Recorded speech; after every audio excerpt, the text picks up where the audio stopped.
Yesu ahabwe icyubahiro. Nokora iki Imana ikoze ivyayo?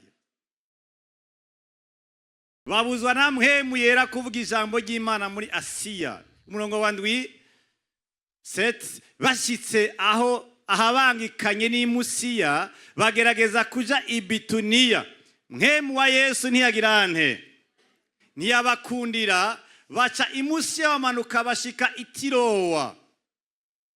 Maze Paulo mwijoro arota inzozi, abona umugabo w'i Makedoniya ahagaze amwinginga ati, jabuka uze i Makedoniya udutabare. 8:10 amaze kurota izo nzozi, duca turondera ingene tuji i Makedoniya, kuko tumenye yuko Imana duhamagariye kubabwira ubutumwa bwiza. Haleluya. 11 nuko tuvuduka hehe? I Tirowa mu bwato, turaramiriza dushika i Samotirake. Bukeye bwaho dushika i Neyapoli. 12 tuvuye dushika i Filipi, igisagara cy'i Makedoniya gikuru muri iyo ntara, cyubatswe n'Abaroma. Tumara iminsi muri ico gisagara. 13 ku munsi w'isabato turenga irembo ry'igisagara, tuja ku ruzi dukeka ko hobaye aho ahasengegwa. Turicara tuyaga n'abagore bahakoraniye. 14 umugore umwe yitwa Lidiya, mwari ndaja kuhakoresha, umugore umwe yitwa Lidiya, umudanaza w'impuzu z'inyambara bami izizimvye, wo mu gisagara cyitwa Tuwatira, yubaha Imana, aratwumviriza. Umwami Yesu amugura umutima kugira ngo awushire ku byo Paulo yavuga. 15 amaze kubatizanwa nabo mu nzu yiwe, aratwinginga ati, asangwa mubonye nduwizeye umwami Yesu, ni muzi wanje musembereho. Aratugobera. 16 buke tugiye aho basengera, duhura n'umwigeme arimo dayimoni, aragura. Yaratungishije bashebuja cyane kubwiki kubw'iyo ndagu. 17 uyu aradukurikira twebwe na Paulo, asemerera ati, aba bantu n'abasavyi b'Imana isumba byose, kandi baba bari inzira yande, kandi ari mupfumukazi. 18 amara iminsi myinshi agenza atyo, ariko Paulo adundumiwe arahindukira abarira dayimoni ati, ndakubariye mu izina rya Yesu Kristo muvemo. Amuvamo muri ako kanya. 19 maze bashebuja babonye yuko icyo baziga kw'inyungu kivuyeho, bafata Paulo na Sila barabakwega, babajana mu kaguriro imbere y'abashinga ntahe, babashira abacamanza. Bataba abantu, bahagarika imitima yabo mu gisagara cacu, kandi ari Abayuda batavuka ino. Batuzanira imigenzo tuzira kwemera canke kwikora, twebwe turi Abaroma. Ishengero rirabahagurukira icyarimwe, abacamanza babakakagurira kw'impuzu, bagera ko bagira nte. Niko byari bimeze kiriya gihe, utsinze warakubitwa, utsinzwe warakubitwa. Bamaze kubakubita inkoni nyinshi ba Paulo, babashira mu ibohero, babarira umurinzi kubarinda cyane. 24 nawe abariwe atyo, abashira mu nzu ya hehe, icyo bita inzingana nawe wenyene niyo babashizemwo. Babashira mu nzu yo hagati. Subira hajyanye kuri 24 arobeza amaguru yabo mu mpatane z'ibiti. 25 maze nko mu gicugu, Paulo na Sila bariko barasenga, baririmbira Imana, bari muri kagasho twavuga. Izindi mbohe zimeze gute? Zibumva. 26 isi ikiranyiganyiga cyane giturumbuka, bituma amatanguro y'inzu y'ibohero anyiganyiga. Ako kanya inzugi zose ziruguruka, iminyororo ya bose iragirante, iradohoka cyangwa iracikagurika. Uwo murinzi yikangu yabonye inzugi z'ibohero zuguruye, asokora inkota agira yahure, kuko yagira ngo imbohe zacitse, kuko murazi umunyura gutorokanye cuja mu gishingo ciwe. Ariko Paulo asemera n'ijwi rirenga ati, ntiwigirire nabi, twese turi hano, niho turi, ntitwagiye naho iminyororo yacitse, imiryango yugurura.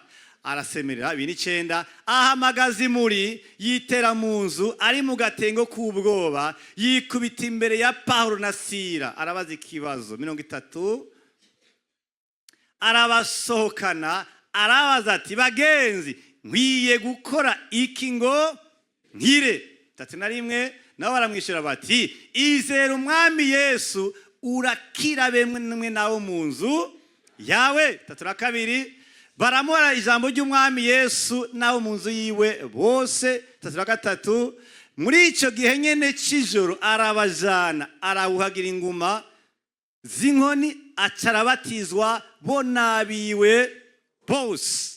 34 arabadugana abajana iwe arabagaburira anezeranwa cyane nabo mu nzu yiwe bose kuko yizeye iki Imana. 35 ijoro rikeye abacamanza batuma bagendanyi bati rekura abo bantu. 36 mumvirize neza yavuga Paulo umurinzi w'ibohero barira Paulo ayo majambo ati abacamanza baratumye ngo murekugwe kuko nuko rero nimusoke mwigira amahoro. Ubundi ati paketio ntitugenda. Ariko Paulo arabishura ati ko badukubita imbere y'ishengero atakidutsinze kandi turabaroma bakadushira mu ibohero none bagomba koko kuduhinda mu misho ekaye nibabe ari bo bizira ubwabo bagire yante babe temwe y'Imana yakoze. Haleluya. 38 abo bagendanyi babarira abacamanza y'amajambo nabo baratinya bumvise ko arabaroma baca bagira ubwo bati twakoze amakosa turahumiye ku mwami.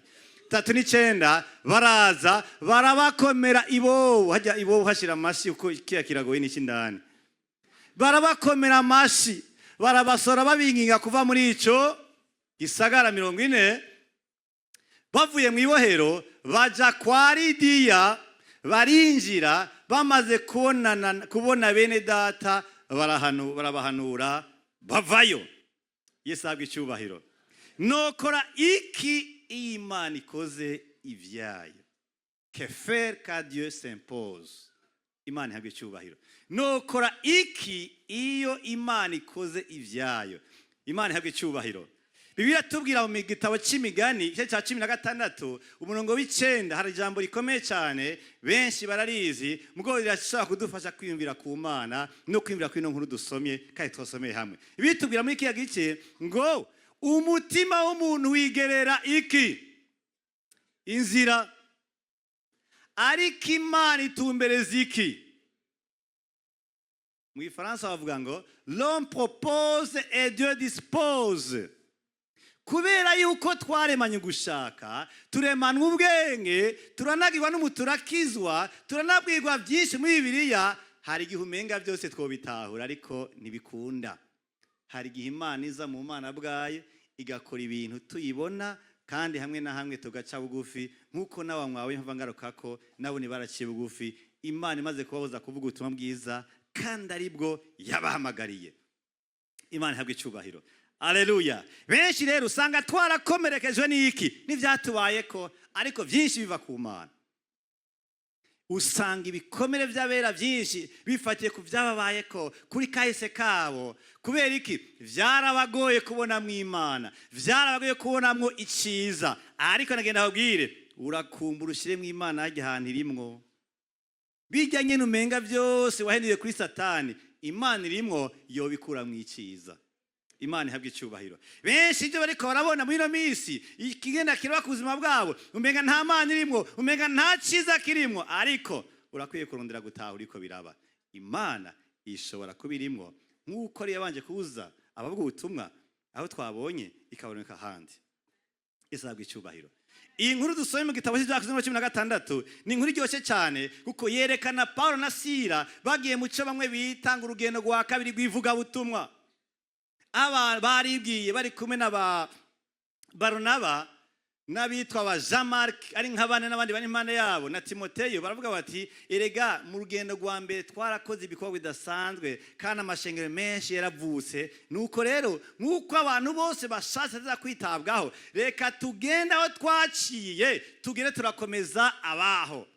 Hacavuka amatati ugiye mu gite cya 15 aricyo kizi imbere ya kino na matati amatati hagati y'abantu ba mbere bakundanye muri Bibiliya umuntu yitwa Baronaba na Sawuli. Baronaba niwe yafashije Sawuli igihe Sawuli yakizwa yabanje kwica abera, acagira ikibazo cy'uko za ntumwa zangenane na Yesu zitamwemera. Kubera ikintu no wakwiciye umuntu birosha kumwakira. Ukoreye mu muntu ntibyokunda.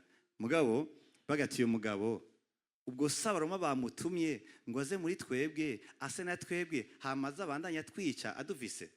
Kuko Paulo yari afise ububasha kura mu Baroma intwara, akaca kura ububasha mu miryango no mu madini, yagenda ari cabera. N'umunsi akizwa Paulo yaragiye gutora abaraye bafashwe i Damasiko. Imana imukwita umuco agwa hasi, yibaza ngo Imana igiri mushimira, acavuga ngo uwindega mwami. Imana iti nduri kurahiga. Acamenya yuko ahubwo babandi yiti ntagondwa, babandi yitwa bariko baragora, babandi yita bazoba babateranya n'ubwami bw'Abaroma, nibo bantu Imana yemera. Acamana iminsi 3 atarya atanwa, umuri wateye wikaragashi. Nukubona atabona byasaba ko Imana ihamagara witwa Ananiya agera kubwira ubutumwa bwiza, aramutomora ibyabaye, amutomera n'umuhamagaro, araheza cyane nabatizwa.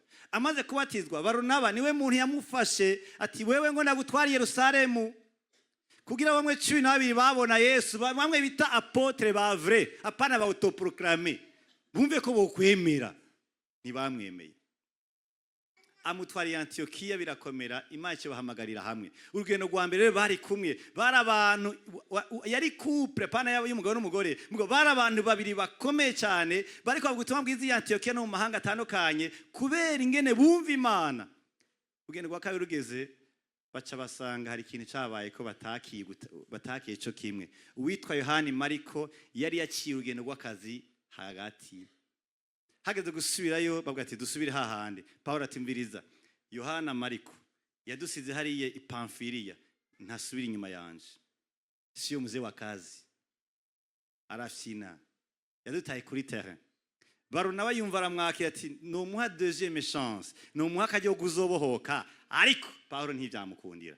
Baca haba deux équipes, Paulo agendana na Sila, Baronaba agendana na Jean-Marc. Hari amatati meza. Ntibisigura amatati, bisigura kubona ibintu gutandukanye. Iyo abantu babona gutandukanye bisigura ko imyaka yabo atari imwe, ntibavuka hamwe, ntibize bimwe, imihamagaro si imwe, ivy'Imana ibahamagarira bashobora kuba bitandukanye. Ayo si amatati, nuko Imana ivyibatuma, imwe kibera haruguru ikindi kabera hepfo, bazogenda basubira guhura muri kigo baje gushimira Imana hamwe. Birabaho.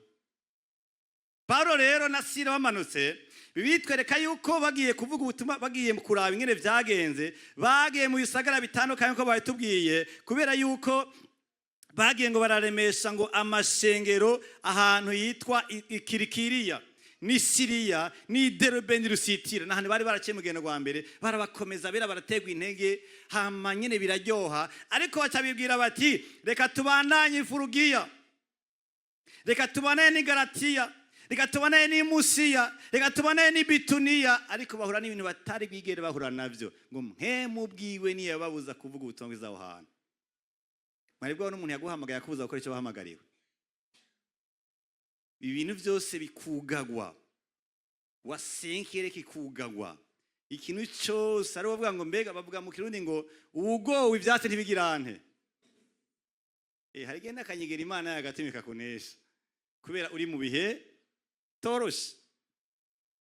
Mwemu Imana ku 67 badusubire ngo hajya 67 67 bashitse baca mu gihugu cy'Ifurugiya ni Galatiya, babuzwa nande kayemwe. Na ujya muntu yababujije, ujya muntu arakunda Imana, arakunda Imana canke niwe Mana?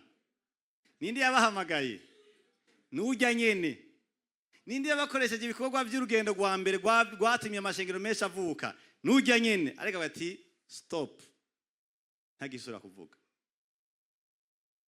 Murongo w'indwi 7 bashitse ahabangikanye ni Musiya, bagerageza kuja i Bituniya. Nkemati wapi, sivyo nshaka. Inkuru ingene yabandanije, bachi Paulo ngo yaciye arota, abona umuntu w'i Filipi amurota abwira ati ngo dutabare. ngo acamenya yuko Imana igomba yuko bagendayo, baca baragendayo. Niho Lidiya yaciye akizwa, naho mu nzu yiwe acabanayo iminsi abashigikira. Baca basanga hari umugobwa ari impwemu mbi, agenda bitambika imbere umenga n'umuvuga butumwa, umenga n'umuntu iyo bayimenyereye atabantu inzira bavuga ni Imana mubakurikire. Haheze iminsi baramenya ati n'umupfumukazi. Turiko duhura n'icyo bita esprit d'envoûtement. Impwemu iboha ubwonko bwacu zirabaho, nizijya zifata abantu zikabakuramo ubwenge, bagasigara bakurikira amadini nk'aho umenga nta bwenge bagikoresha, bagasigara bamwe bakurikira n'abitwa aba faux prophète nk'aho umenga ni Imana yabo. Benshi muri kino gihe muze mugabe, hari igihe ukurikira umuntu ukamenga ntukibaho, ni wasigaye abaho. Umuntu wenyine ashobora kunsubira nkabaho kubwiwe ni Kristo Yesu, ariko umurongozi navuge usuzume hama tujane aruko nasuzumye. Impwemu za envoûtement z'igipfumu zirakora no mashengero no mu ministeri atandukanye, abantu basigara bahembwa batwara ahantu mu ministeri kanaka, bagasigara ataco bikoza ko mu nzu, nta y'inzu, nta y'ubufu, nta y'ubuyi, nta yaruwaye, ngo naratangiye Imana niko profete yambariye. Amahera yawe ntakoreshwa na profete, akoreshwa na nyine kuyakorera. Yesu ahabwe icyubahiro. Haleluya. Impwemu nk'iyi ishobora kuza imbere y'abantu ati aba bantu mubumvirize, nta kindi bavuga, ni ibintu bitumbera ku Mana nawe ataranayijamo.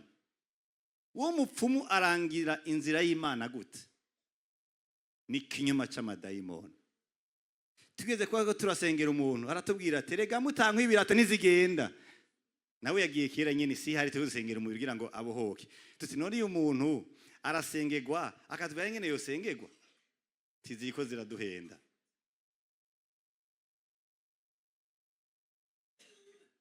Asanga y'umukobwa ari impwemu mbi, yigira umukozi w'Imana, yigira evangeliste, yigira apotre, yigira anointed, yuwandi yasigwa, ayizwa kumengira afite amavuta jejeta. Kumbe n'umupfumukazi. Paulo ngo arasimba, amusimbira agati mu izina Yesu muvemo, impwemu imuvako. Umugabo yari itungije ngo benshi mu gisagara bamaze kwimenya, baca muteranya n'abaroma, baca bafunga, baca barasenga, ibitangaza birakoreka. Umuntu yacunze ibohero arakizwa, ariko biranga n'abarongozi mu gisagara bamenye ati uyu mugabo Imana yiwe niyo. Yesu ahabwe icyubahiro. Niki nokora iyo Imana ikoze ivyayo? Que faire quand Dieu s'impose? Icambere tumenye ngo ibintu Imana yakoze kuri Paulo na Sila vyatumye bagenda mu gisagara batigeze bategura kugendamwo, ariko mu nyuma vyarangiye igisagara cy'i Filipi kibaye igisagara kidasanzwe mu gikorwa cyo gushikira ijana butumwa. Muri agenda kwa Paulo ntivyarimwo kuri Makedoniya havugibwa ubutumwa, ni mwemu yabishizeyo. Imana ihabwe icyubahiro. Uko niko bene data, hari igihe Imana iduhindurira. Hari igihe umuntu yumvira ati genzo kwiga muri Tiriki ko wiga hehe aho hafi. Ntaro navuze gusa hafi nyene. Hose ni heza Imana yakurungitse. Sivyo? Hagiye umuntu akura y'umumenga kubera ko bavyara wari muri Amerika na se waba akabari yari hakana umutanta mushaka ukacumenga bizorangira yagiye muri, kumbe ni Chankuzo City Market. Ajya nyene hari umugisha.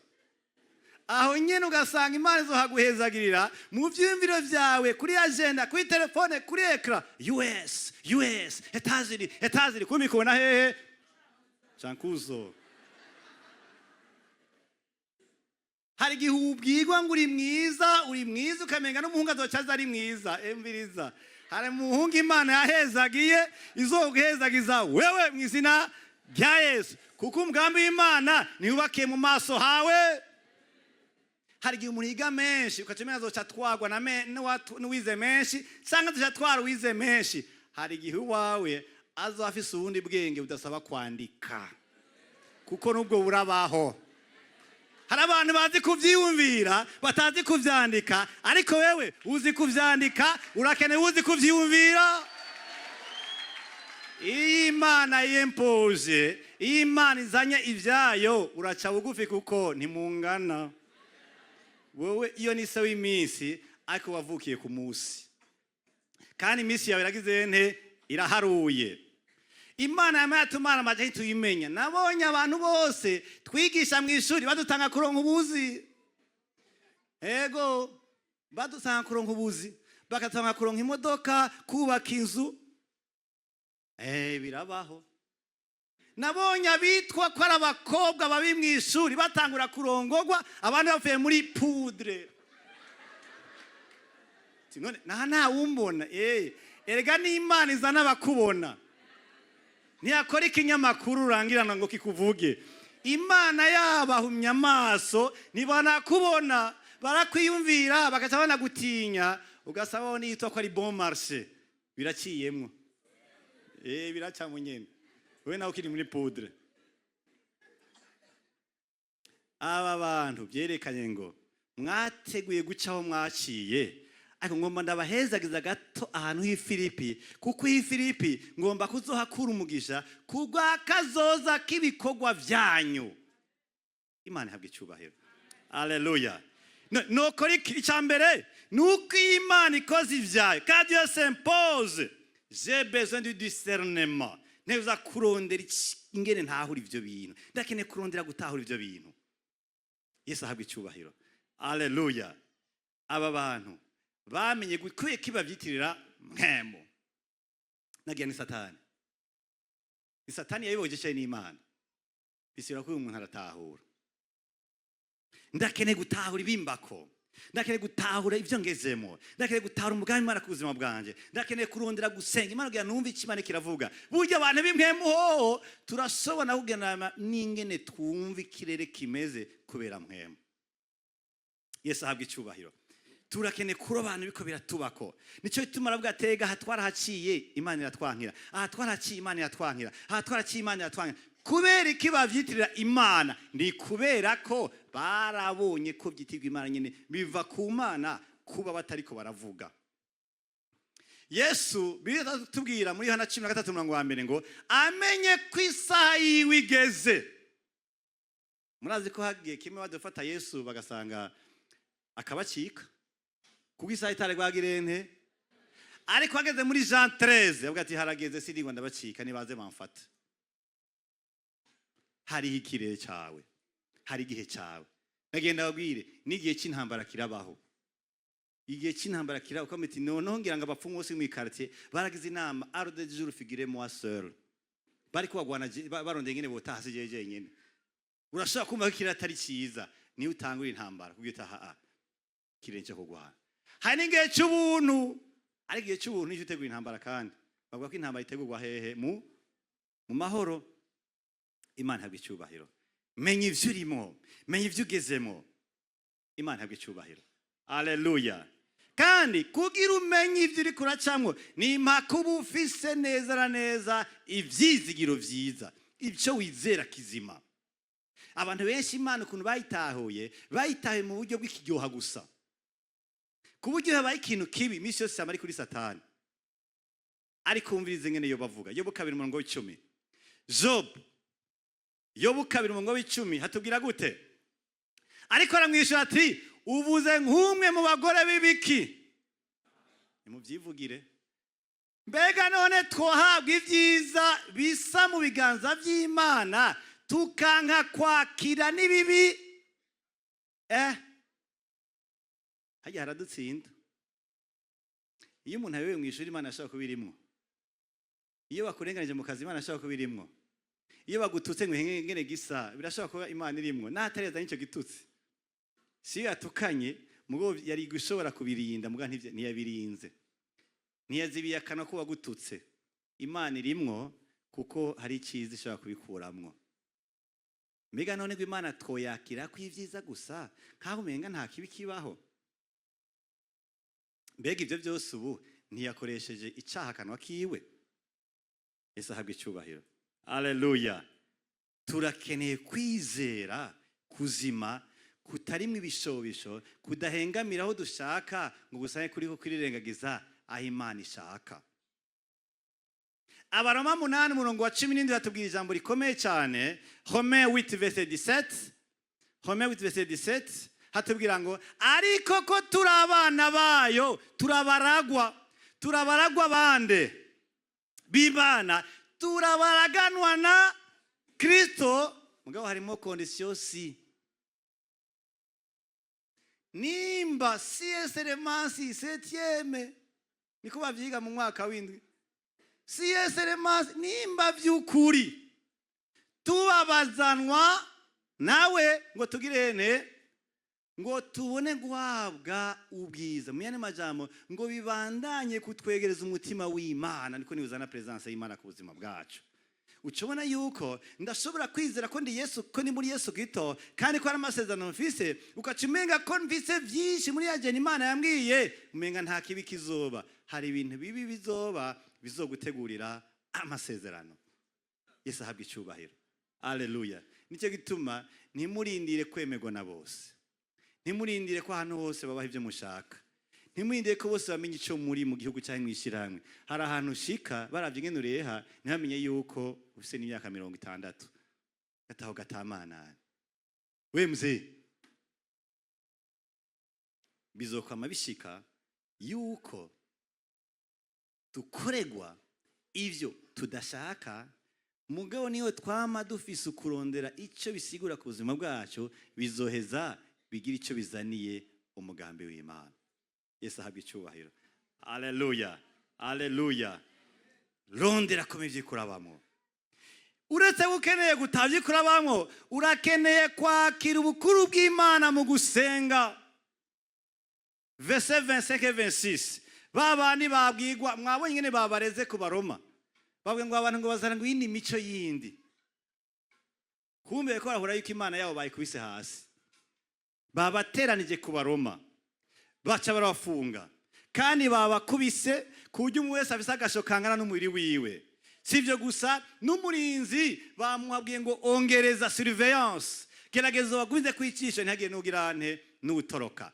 Ariko ngo nko gicugu Paulo na Sila bariko baragirane, bariko baridodomba bati Mana baratubeshe, Mana umunyakinyoma, Mana barama barakunesha, Mana baraduhevye. Bariko barasenga baririmbira iki? Apana urukato, ntibari mu rukato guya rw'abasoda n'abapolisi, bari muri za kantike, mu ndirimbo nzima ziri mu butumwa bwiza, zirimwo ijambo rizima. Ntibariko baraba amaraso ari karava, ntibariko baraba ibyo bakorewe ko barenganijwe, ntibariko baraba kumenga Imana yabo yabaretse, bumva ishimwe, amaso yabo ntari ku byo bakore ku mubiri, ari ku cy'Imana yakoze ku musaraba. Baririmbira Imana n'imbohe zindi zibumva, bisigura ngo harimo vivacité, harimo mpemu, harimo ubushobozi bwa mpemu. Bigenda gute mujya muntu yakubiswe, yanabeshewe ku mwami, ku murongozi w'igipolisi, mwijoro ashima Imana? Ni kubera ivy'Imana yakoze atakibazo bikora mutera. Naho Imana yahinduye agenda, wewe nta kibazo afise n'Imana yiwe, ari karajana n'iki Imana yakoze atari yiteguri, washaka kibabaza, mugabo wacakirije ugusenga Imana yiwe. Imana ihabwe icubahiro. Haleluya.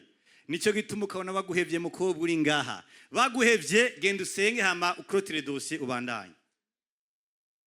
Iyo niko bimeze. Baguhevye krotira dossier iryo joro nyene hama usenge hama ubandanye. N'akazi gaheze, n'umuntu yaragira icagufasha ahagaritse gwiti nukuri igihe canje cari iki cyo kubana nawe, kumure un nouveau chapitre va s'ouvrir. Ngoma ntangure bishasha, Imana imuhezagire. Bariko barasenga, vyari vyoroshe ko baduza umubabaro umutima wabo, vyari vyoroshe ko barondera ingene bobwira amajambo ujya mu nyororo, ujya muntu abacunza ati we mugabo Imana izobahana n'ukuri. Abantu b'Imana hate muradufasha, muradufata. Hani muzi ko muri ko murazanira umuvumo igihugu. Oya nta muvumo wari uhari, vyava ku Mana. Kwakira ivy'Imana yemeye mu isengesho, ukavyakiriza gushima Imana, ukavyakira gusenga, ukavyakiriza kwatura, ivyo bituma Imana ibandanya ikora ngo je me suis imposé.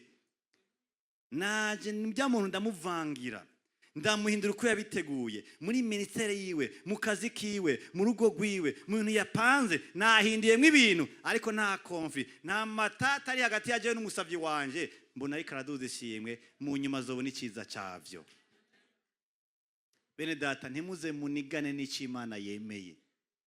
Emera ibintu bibandanye, kandi chapitre so ferme, avance de page. Iyo igitabo giheze rondera ikindi, urupapuro ruheze kurikiza urundi, igice giheze bandanya ku kindi, ntugumurabe inyuma. Yesu ahabwa icyubahiro. Haleluya. Ngo bavyakiye bashima, ngo isi cyananyiganyiga giturumbuka, bituma amatanguro y'inzu y'ibohero anyiganyiga, aho kandi inzoga ziruguruka, iminyoro ya bose iragira nte, iradohoka. Yesu ahabwa icyubahiro. Imana ihabwa icyubahiro. Iyo turavuga ngo adoration, ntituvuga ngo muze muri ruwanje iyo ko babahaye 13e mois mushima Imana. Tuba tuti mu butandukane bwanyu, abaronse 13e mois n'abatagira nicyo batazi n'icarico, bose baze bashima Imana. Abamaze kuri hinzu, bamwe bari haduze mois d'avance, n'abatabona ingene bizogera mu kwezi kuza, n'abatazi mwije ko hava baza bajya, bose baze bashima Imana, kuko ngo abo bose Imana izi ivyabo ntigira nkunzi. Niyo waburara, burare muri Yesu, kuko kwiyanuza wari kubishobora. Burare muri Yesu, suzugurwa muri Yesu, ariko Imana yubaho mu izina rya Yesu. Haleluya. Suzugurwa, rindira isezerano, ariko urindira utekanye muri Kristo Yesu. Imana ihabwe icyubahiro. Haleluya. Ibintu rero ntibigwa abanyakigobe gusa, ni kibazo cyamye kiyari ku mwana w'umuntu. N'abatwitangiye imbere, igihe cyose Imana ikoze ivyayo, bamwe babanza kwibwira ati Imana pfa muntwara. Hari benshi babwira ati Imana nyica, nunyice. Hari n'abageze ahantu barakeka no ku Mana ko yoba ariyo. Muribuka Jean Baptiste yakoze ibikorwa bidasanzwe, yabatije Yesu, yaramushinga ntateka jewe musanzwe uyo no kumukora ku migozi y'ibyato sinokorako. Uyo jewe nkwiye kumanuka nawe akagira ante akaduzwa, ariko akanya gato Herode baramufunze.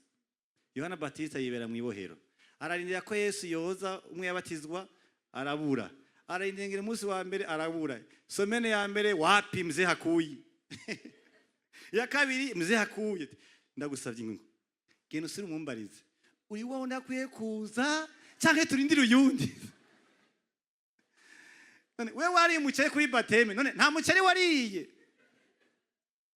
Yesu ati genda umubwire uti ibipfa amatwi biragira nte, impumi ziragira nte, abamugaye baragira nte, abacumura baragira nte. Ibi bivuge mugabo nture akanako ntukibagire, harahiriwe uwo ivyanje bitagira nte. Ubwo nubwo butumwa bwa kino gihe, uko tugomba kugenda mu yondi kandi atanga muyondi hari. Mwe muri muyondi mwebwe nta muyondo hari kiretse mwivanga.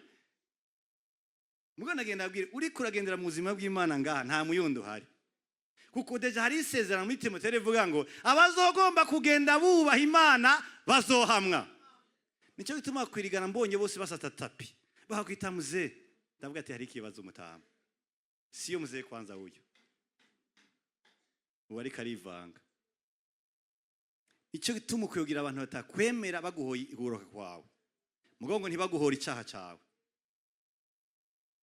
Jean Baptiste nk'umuntu yajanye n'Imana kubera umwabaro, kubera kuzazanirwa, kubera gushira amaso kuntu yariteze Imana kumenga bijyo bitangaza Yesu akora, niyo byihanganira kuza kubwira ukadisha ati we rekura umuntu wanje. Yesu abwira ubutumwa budasanzwe, harahiriwe uwivyanje bidasitaza. Imana ihabwe icyubahiro. Haleluya. Ariko mvize undi yabitahuye neza. Yosefu yatawe ijambo rikomeye cyane hagaze ku buzima bwiwe, avuga mu gice cya 50 igitabo cy'Itanguriro 50, Genese 50 verset 20 à 21 ngo kubwanyu mwagabiye kungirira iki nabi, ariko Imana yo yagabiye kubizanisha ibyiza. Ibihe mbega iyo vuze nabi waza ko ari iki? Ni cya kinogo, ni hamwe bamugurisha, ni hamwe yarenganywa, nibijya byose yayiswe impunzi, nibijya byose yabaye matagateka afise muri Egiputa. Mugabe Imana akavuga ngo rujya rukurikirane rw'ibindi byangiriwe, Imana yagitegura ratio yabi wacu. Yesu ahabwa icyubahiro. Habijya mvugo kugira ngo Imana ishitsi biriho mw'iyi minsi ikiza abantu benshi boyogira nte woye gupfa ibi na rimwe. None rero mureke gutinya, tekana nta kibazo. Jewe ikintu cyo kwivanja nabihevye, nta n'ivyigeze binza mu mutima. Nimutekane nzobaha ivyo girante piyo ntiyaje ngo muzorya mwe n'abana banyu. Mwana majambo sindagwivye uyu munsi gusa, n'umwaka uza muzorya, kuko Imana yafashe ikinogo ca mwanahayemwo ikuramwo rasyo, ifata ibeyi mwakiriye ikuramwo rasyo, ifata kurenganya kwanje ikuramwo rasyo, nuko arabaremesha ababarira neza. Imana ihabwe icyubahiro. Haleluya. Iyo Imana yemeye ibintu utashaka, hari ikiza kiri muri byo. Ukwiye kuvyakiriza gusenga Imana no kurondera kumenya ivyo ari byo. Nayo ubundi Imana irahari. Bibitubwira ngo iganze imyanya n'ibihe. C'est Dieu qui contrôle l'état et les circonstances. Ni Imana ihindura imyanya n'ibihe, ngo ni nayo ihindura abami. Daniel 2:21. Iyo umaze gutahura ivyo uvuga uti ndi mu kiyaya nzoba nimwitaba ejo, ndi mwitaba byoshe nkagenda mu kiyaya. Ni ukuvuga ngo ibihindagura uko ishatse nk'uko umugambi wayo uri ku buzima bwacu. Yesu ahabwe icyubahiro. Haleluya. Abo bantu barabujijwe bavyakira neza, baranahura n'ibibazo bikomeye, mugabo nta na rimwe bigeze bagira ikibazo n'Imana yabo, barabandanije. Imana ihabwe icyubahiro. Haleluya. Icya kabiri, que faire quand Dieu s'impose. Iyo hari ikintu kibaye ntaziga, ndamenya ngo birababaza ku mubiri, ariko bitekeye umwimbu imbere y'Imana. Imana habwe izere ko. Kabiri, quand Dieu s'impose, il faut avoir la foi que les conséquences seront humainement contraignantes mais divinement productives. Ndashobora kuboza mu gihe gito, ndashobora kuba ntariko natahura ashaka vyinshi, ndashobora kumenga hamwe namwe bisa n'ibinsuzuguza, ndashobora kumenga handi ndabuze ngene mbandanya, ndashobora kumenga bisaba ingufu nyinshi ko ndahindura ibintu, mugabo ndazi ko a long terme imbere kure hari ikiza kibitswe. Imana ihabwe icyubahiro. Umurongo wa 14 na 15 batubwira gute? Verset 14 atubwira gute? Umugore umwe yitwa nde? Yitwa Lidiya, umudanaza w'impuzu z'inyambara abami wo mu gisagara cy'Ituwatira. Yubaha Imana, aratwumviriza umwami Yesu amugura umutima kugira ngo awushire ku byo Pawulo avuga.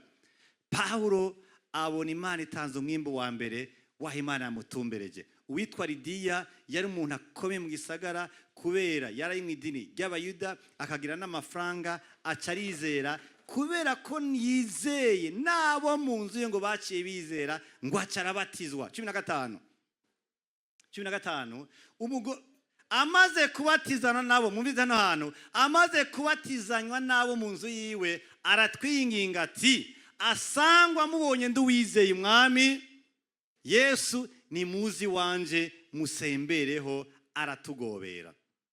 Baronse umuntu agira ante abitaho, baronse inzu babamwo, baronse umuntu abakira. Umurongo wa 40 verset 40 mico gice nyene verset 40. Bavuye mu ibohero, bamaze kubohogwa baja kwande, basubiye hehe?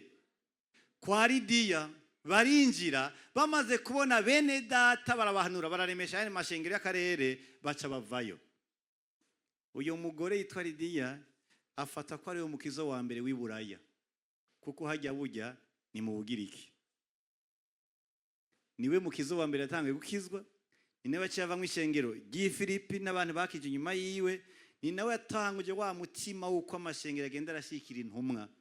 Ariko bahagiye batabiteguye, bahagiye ko banje kubuzwa aho bateguye. Imana ikora ivyayo, ariko arabahavutse ishengero rikomeye kubera byubakiye no ku mukizo wa mbere akomeye w'Iburaya. Yesu ahabwe icyubahiro. Haleluya. Laba rero ivyari menga bo ntacyo bariko rabironkamwo, wamenga birababaza, mugabo vyatumye Imana ivyara soutien, ivyari ikintu kizoshigikira igikorwa cy'Imana mu myaka iri imbere. Yesu ahabwe icyubahiro. Umurongo wa 18 atubwira ngo 18 verset 18 atubwira ngo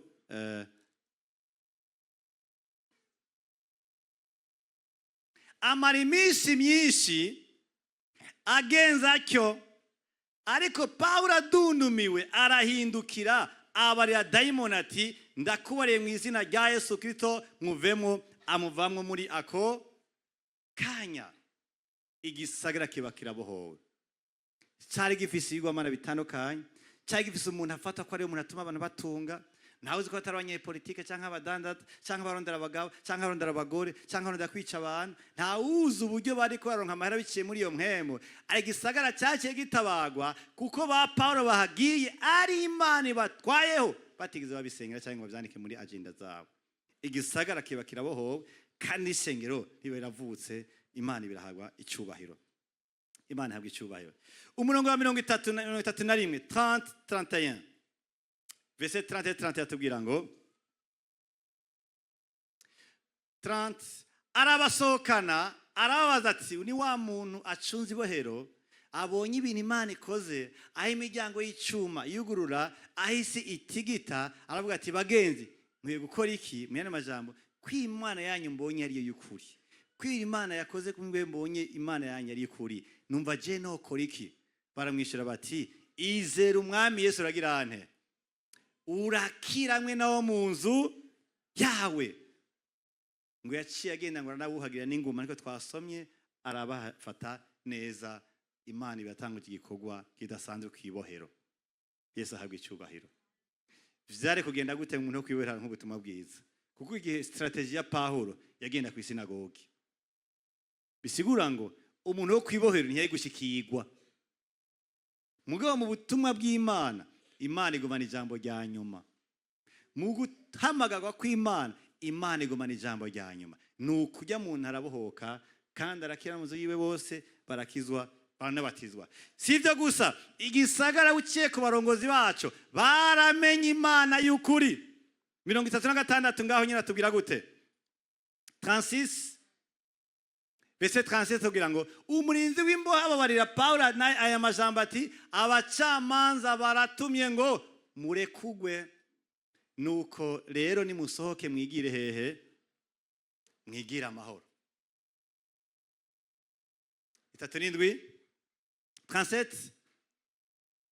verset 37 ariko Pawulo arabishura ati ko badukubitiye imbere y'ishengero atakidutsinze kandi turabaroma bakadushira mu ibohero, none bagomba kuduhinda mu misho. Ekaye nibabe ari bo bizira ubwabo badusohore. Icarondera niki? Suko atashaka gusohoka, mugarondera icyuharo cy'Imana ntihigarukire kuri wa wundi acunga ibohero, ahubwo n'abakuru nabo barankagiye kuyimenya kandi yarabishitseko. 38 abo bagendanyi babarira abacamanza ayo majambo, nabo baratinya bumvise ko ari iki? Abaroma. 39 baraza babakomera ibobo barabasohora babingiye kuva muri ico gisagara. Yesu ahabwa icyubahiro. Mwibaza ko byabandanije gute? Abo bantu bahinze agashitsi kubera Imana ikoreye ba Pawulo na Basira, ntavyo bitubwira. Mugo nizera ngo nabone barabaje ikibazo babaza bana ati natwe tugire dute? Ico nzico baramenye nta yijya muntu bahaye gucunga ibohero. Ico nzico baramenye igenzo yijya muntu acunga ibohero yakijijwe. Ico nzico baramenye ko cyahigwa amana cone cyakwiswa hasi n'icyo tuma bafunze. Ico nzico baramenye no Karidiya yaratunze mu gisagara, yamurafise magazi komeye cyane yarazwi. Baramenye ivy'Imana yakoze kunze kwa Karidiya, nabone Imana ko yakuyemo bamwe bakizera cyangwa abizeye bose. Isabwa icyubahiro. Iyi Imana ikoze ibyo ntashaka, iyo nshike n'ibyo je ntateguye, Imana izanye ibintu shaka kumbaza akanya gato, mugabo bizozana umwimbo muri kazoza. Bishaka kuba bizozana umwimbo wa hafi mu mwaka uza, ejo hirya ejo, aho zobara amahirwe. Ariko niyo nzorindira imyaka 5 nzoyirindira, kuko aho si bizoshikira bizoba bikenewe mu izina rya Yesu Kristo. Imana ihabwe icyubahiro. Uri kuca mu biki?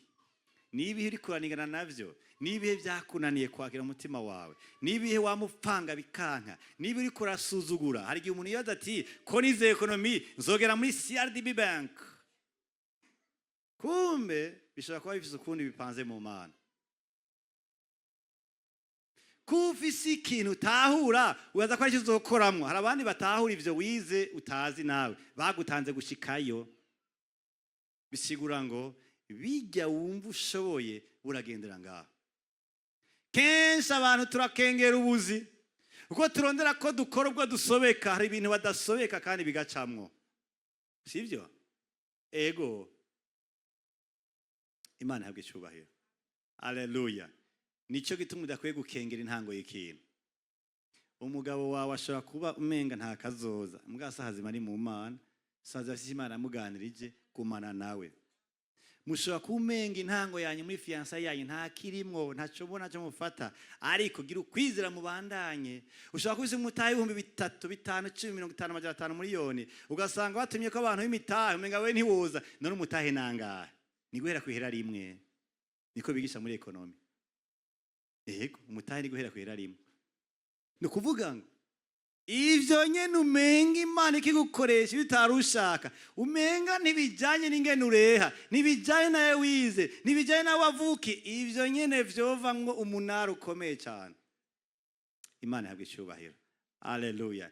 Ivyo wumva umenga wotangura se ministeri izo ngabire wumva ukoreramwe ugatanga umenga ntavyishoboye nibitoya abandi bageze kuri ivyo nyene hera hajyo nyene wemera uhere mu bugugu bwawe Imana izogenda irongereza ubwenge. Ntushobora guhera kuri excellence nibikunda, ntushobora guhera kubikora neza. Ababikora neza hargiye babikora nabi, nta bavutse mu ndababizi. Oya, ntabavutse bibagendera kuno. Harabagerageje inshuro nyinshi, baranatukwa, barasuzugurwa, barabwira ko imyanya yawe ko barayita, ariko mu nyuma birangira ari bagurana abandi. Emera ugende bukebuke, ariko ntuguma aho wicaye. Genda bukebuke. Ivyo ushaka bizoza nimba ari Imana yabivuze. Nimba atari yabivuze naho yava biguha kurota, kandi kurota rimwe na rimwe si kwiza. Ubundi ni Imana iturotesha. Iyo umuntu irotesheje areka ategura depression, areka ategura ihahamuka. Iyo umuntu irotesheje yubaka binini ya cyane na bito byamunaniye kubamwo. Yesu ahabwe icyubahiro. Haleluya. Haleluya. Haleluya. Urikura niki, urikuringana niki? Niki kintu kengera mu buzima bwawe. Mugabo umutima wo gumutumberezwamo hari giaho ariho hari umugisha wawe. Hajya nyene ntukengera ikintu na kimwe, ntukengera ikintu na kimwe mu gihe Imana sicyo yagikozeko. Emera uciye bugufi. Baparo amaze kurota bakarota ujya mu gobi Makedoniya babo nimuze mudutabara ngo bwake baca barondera inzira igendayo. Izo obey naho bitari mu byo bateguye. Yesu ahabwe icyubahiro. Haleluya. Emera ucaho Imana gucishije. Emera uvyo Imana iguhaye kurya. Emera wambarize Imana iguhaye kwambara. Emera ugendane nawo mungana. Emera wigenze ukungana. Emera ube wewe, kuko utabewe turakubona ngo babitwatangara twebwe. Ba wewe tumenye ko turi kumwe na wewe, hama tujanye tuzi ko turi kumwe na wewe. Imana izobahezagira, Imana izobakomeza, no mu bibabaje Imana izokuraho umugisha wayo mu izina rya Yesu Kristo. Imana ibaho umugisha gose. Turashaka kuvyaguruka shengero ry'Imana.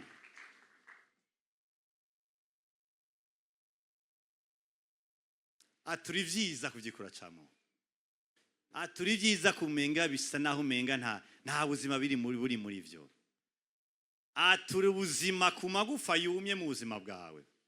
Aturi ubuzima ku muri wawe umenga usana urana kaheze. Aturi ubuzima mu kazi kawe umenga nta kiza kirimo cyane nta kaza gatanga. Aturi ubuzima ku mashuri yawe wibaza yuko ukunda kuyobegwa ngo nta buzima ufise. Uri kuronka ubwenge buhwaye n'Imana zo gukoresha. Tu n'es pas obligé d'être numéro 1 dans la classe.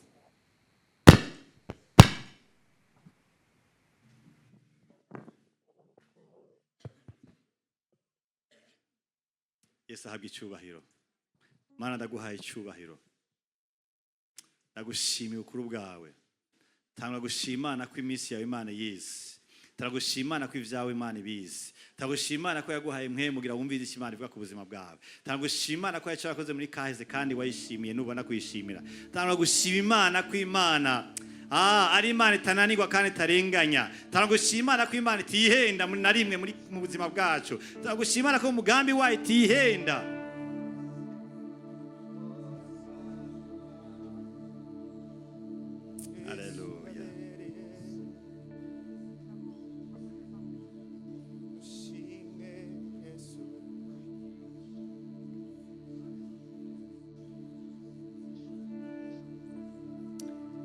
atura ibyiza kubiri kuracamo bitoroshe.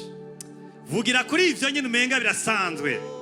Vugira kuri ivyo atura ubuzima muri ivyo mw'izina rya Yesu Kristo. Uti Mana ndagushimiye kwahanye nuhari.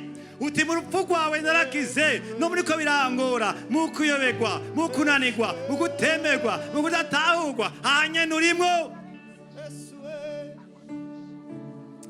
Ntusamare.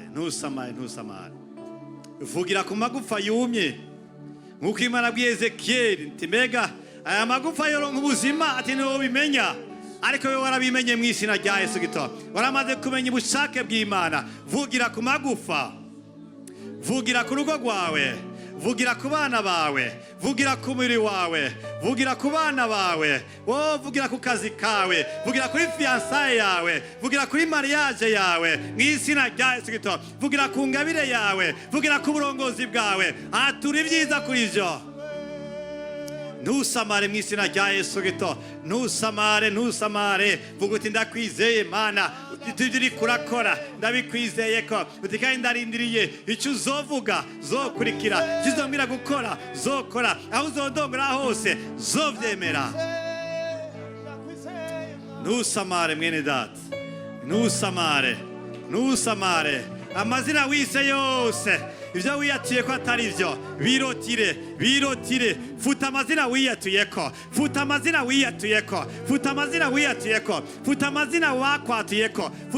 wakwatuyeko, iyita yandi mazina waye n'Imana kuvuga. Uri umuhigwe, uri umunyabushobozi, uri umunyabwenge w'Imana, uri unesha mu izina rya Yesu. Uri umukozi w'Imana isumba byose, uri umuherezi w'Imana isumba byose, uri umuherezi w'Imana isumba byose, uri umuherezi w'Imana isumba byose. Niwemere kwangazwa n'ivyumviro bipfuye, niwemere kubeshwa na sosiyete, niwemere kubeshwa n'umuryango, niwemere kubeshwa n'abo mugendana, niwemere kubeshwa na Satani. Vuga icyo Imana kuvuga ko iyateko amajambo mazima, iyateko yani mazina mashasha mu izina rya Yesu Kristo. Icyo Imana kuvuga ko aba ari cyo watura mu izina rya Yesu, aba ari cyo watura mu izina rya Yesu, aba ari cyo watura mu izina rya Yesu, aba ari cyo watura mu izina rya Yesu, aba ari cyo watura mu izina rya Yesu, aba ari cyo watura mu izina rya Yesu.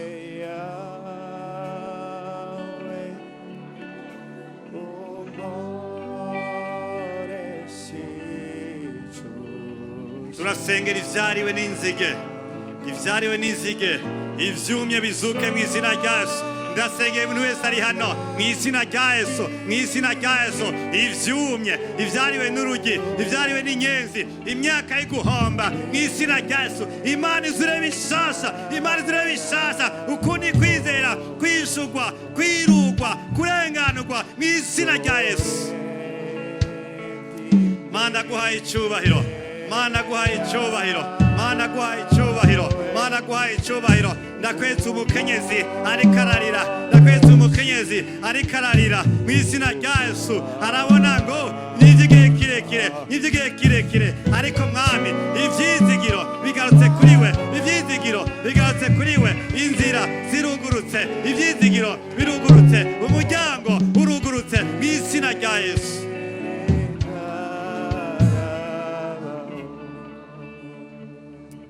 Ndaguhaye icyubahiro Mwami Imana, niwe data wo mw'ijuru, niwe uganza imyanya n'ibihe, niwe ufise umuyaga mu bubiko bwawo, niwe utegeka ikiyaga, niwe Mwami urinda n'umwami, niwe ufise ubushobozi ku caremwe cyose hano mw'isi.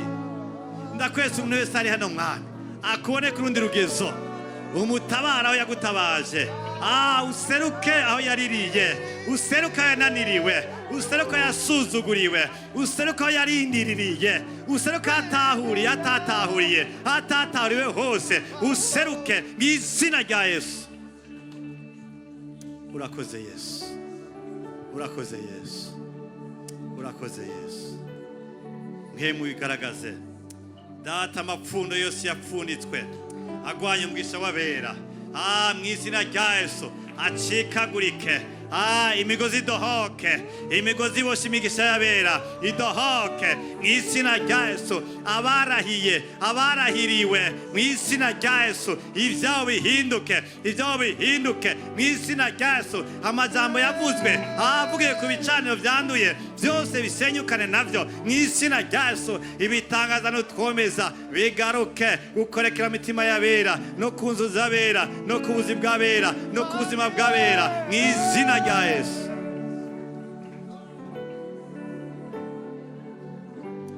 Ndaguhaye icyubahiro cyose Mana. Urakoze Yesu, urakoze Mwami Mana. Tuguhaye icyubahiro Mwami Mana ku bukuru bwawe. Tuguhaye icyubahiro, amashyi menshi ku Mana no ku ijambo ryayo.